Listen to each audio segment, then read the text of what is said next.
We're still working on drums and barrels. We got distracted from our handcar set out when I started painting drums and barrels. And I've been buying most of these crates and barrels and drums from Little Mountain Timber off of eBay and Etsy. And I painted up some of these barrels just to use as freight car loads and that sort of thing. And absolutely fell in love with them. And I was planning to use a different barrel on my big trestle as the fire barrels, but boy, when I saw these guys here, I thought, that's my barrel right there. I'm going to order another set of 3 of these and use on the trestle. They stand about a scale 40 inches tall, which I think is perfect. They look good here, and that's key. And I tried setting some of that first batch that I bought out there, and I just thought, that's perfect. So as I say, I ordered 3 more barrels from Charlie at Little Mountain Timber. You see them there. He threw a bunch of extra parts in here because he knows how much I just love to have details around. The spike barrels I already had from him. That's another one of his products. That lathe is something that I've had knocking around. And I thought, I'm going to go ahead and paint that up too. So I went ahead and shot a coat of the dark brown VMS primer, the same thing I've been using. I love this paint. As a primer. As I've mentioned in the past, the one problem with it is it has like an adhesive in it, which makes it such a great primer, but it'll tend to plug up your brush if you're not careful. And the tip got plugged up and it's splattered on here, and you can see the splatter marks. This is why in the series I Hate to Paint is called I Hate to Paint, because things like this can just go wrong, and then, you know, what are you going to do about it? In the case of the VMS primer, once that's on there, it's on there, and you're not going to get it off. So I thought, well, this is a small imperfection, and I think I can just sand it out. I shot the gray primer on everything that's metal, the lunch boxes, oil pans, and lathe and the metal barrel. And that came out perfectly. The plug, this time the tip didn't plug up. So anyway, I took some very light sandpaper here and I just gently sanded along the wood parts here with the grain. And yeah, I was quite able to get that splatter off of there. It was frustrating that I got it on there in the first place. Now, as I've mentioned, most of my barrels and crates, I keep in this box, and then I can just set them out wherever I want to if I'm taking pictures, running trains, whatever, putting some of these barrels on flat cars, whatever I want to do. Some of the barrels, like a lot of these spike barrels, will be permanently installed along the tracks. And of course, the fire barrels will be permanently installed here on the trestle. The dark brown primer was chosen. I'm going to try a different painting technique here. I'm putting this dark brown primer on. It's only going to be visible down in the wood grain and between the slats of the barrel. And I'm going to dry brush the red, the fire engine red that goes on these barrels over the top of that so that we can just see just a hint of this brown down in the cracks. Now the question comes up all the time, how in the world did these fire barrels even work? You've got these huge barrels full of water out on the trestle. If the trestle catches fire, how are you supposed to get that water onto the fire? Typically when ties catch fire, the trestle catches fire, whatever, it's set on fire by cinders from the locomotive, and those cinders will land on the ties and just start a small smoldering fire, which might smolder for hours before the whole thing erupts into a flaming disaster. So certainly at this point, the fire barrels aren't going to do anybody any good. The most you can do is just sit back and watch the whole thing burn up and collapse.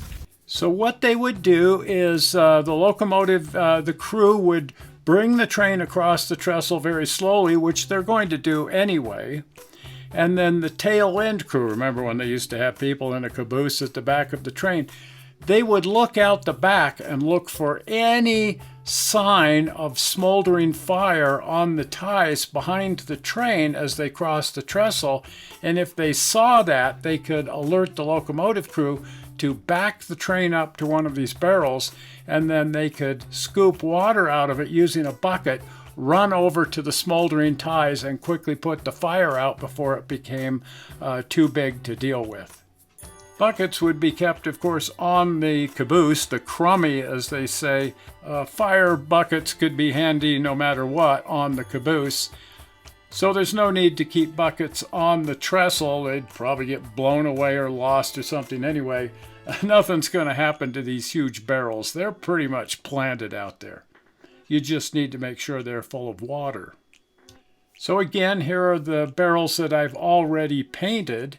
And I've done the straps on these in a rust color because these are not painted. They're just bare wood with metal bands that rust, where these new barrels are going to be painted bright red. So they would just hit that with a brush and the whole thing, bands and everything, would be painted red.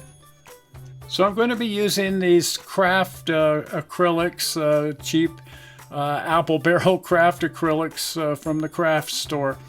Keep in mind, when you're dry brushing red or painting red in general, reds tend to be a bit more transparent than other colors. So I'm probably going to have to apply several different coats dry brushing this red on there to get the red to pop out at all. So let's look at this dry brushing technique again. This is how I did the wood on the small wood spike barrels.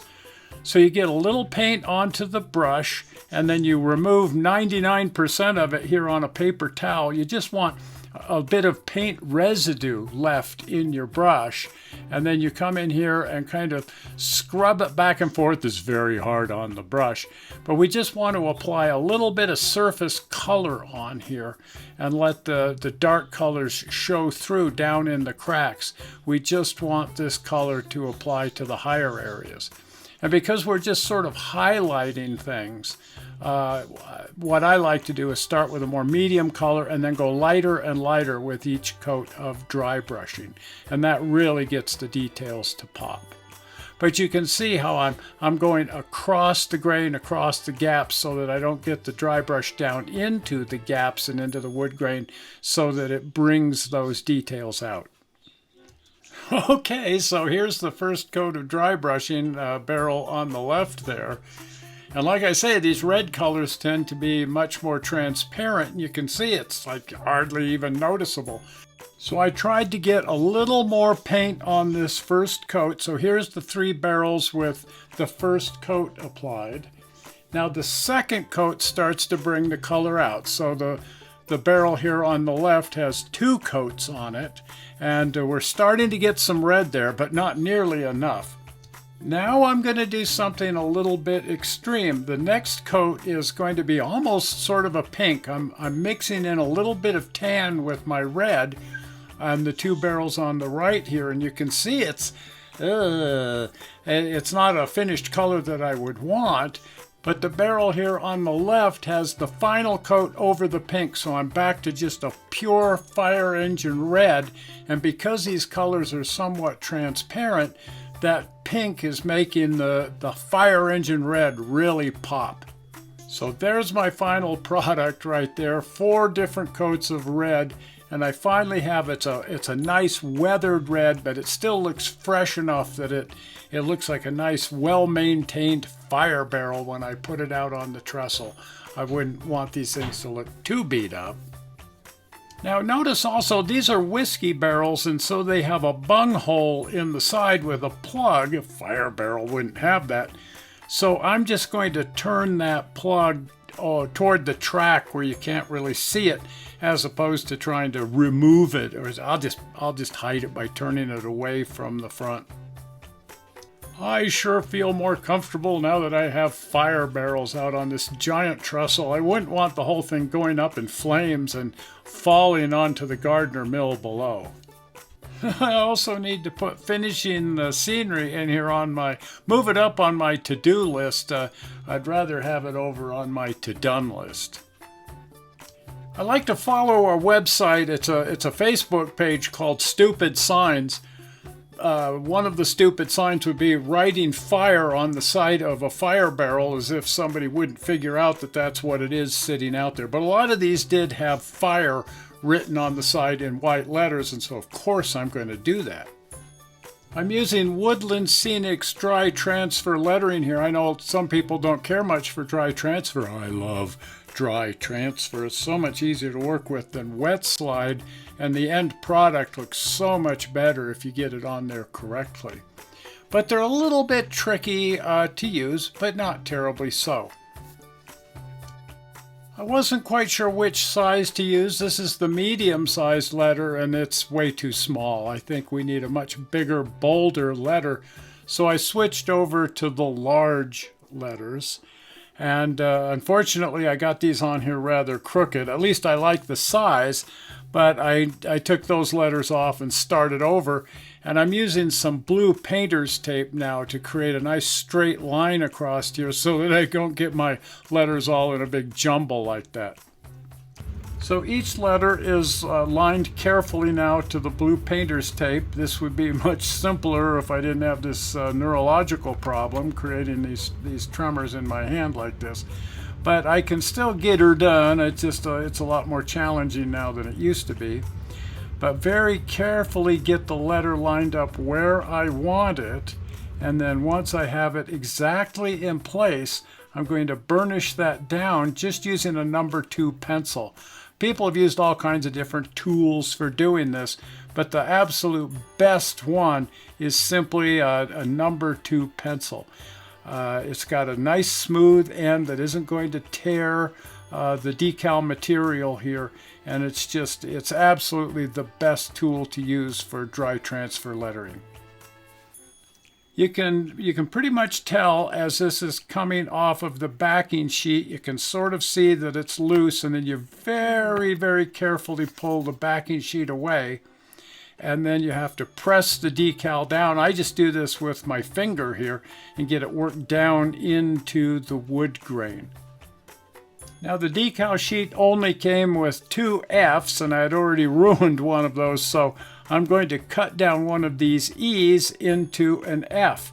So I've been careful to burnish just the parts of the letter that form the F, and now I'm taking a sharp craft knife here and I'm going to cut away carefully the little bottom part of the E and pull that away from the barrel. I can get underneath here now with my knife and just very carefully lift off the unwanted part, and I've created an F. So I got my barrels done. The one in the middle is a little bit crooked, but that's okay. Maybe the person stenciling these on for the railroad wasn't all that careful either.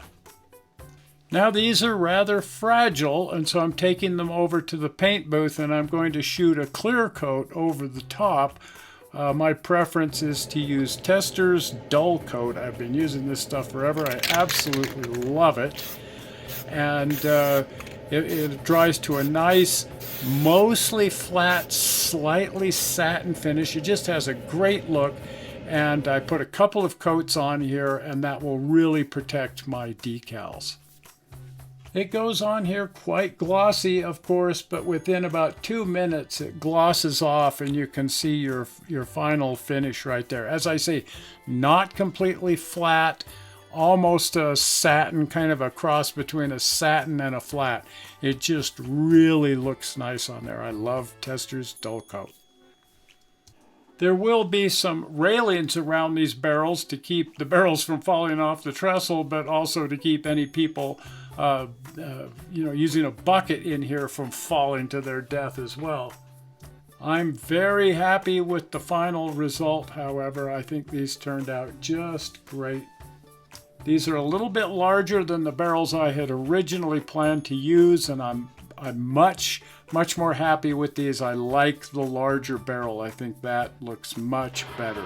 I'm much more to F scale.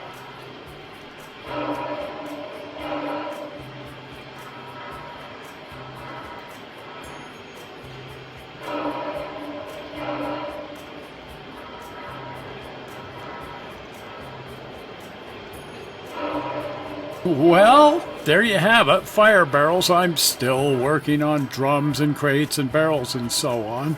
But I'm just about ready, I think, physically up to the task now of working on the top part of the layout. So I want to get back onto the handcar setout. And I hope you're going to want to follow along with that.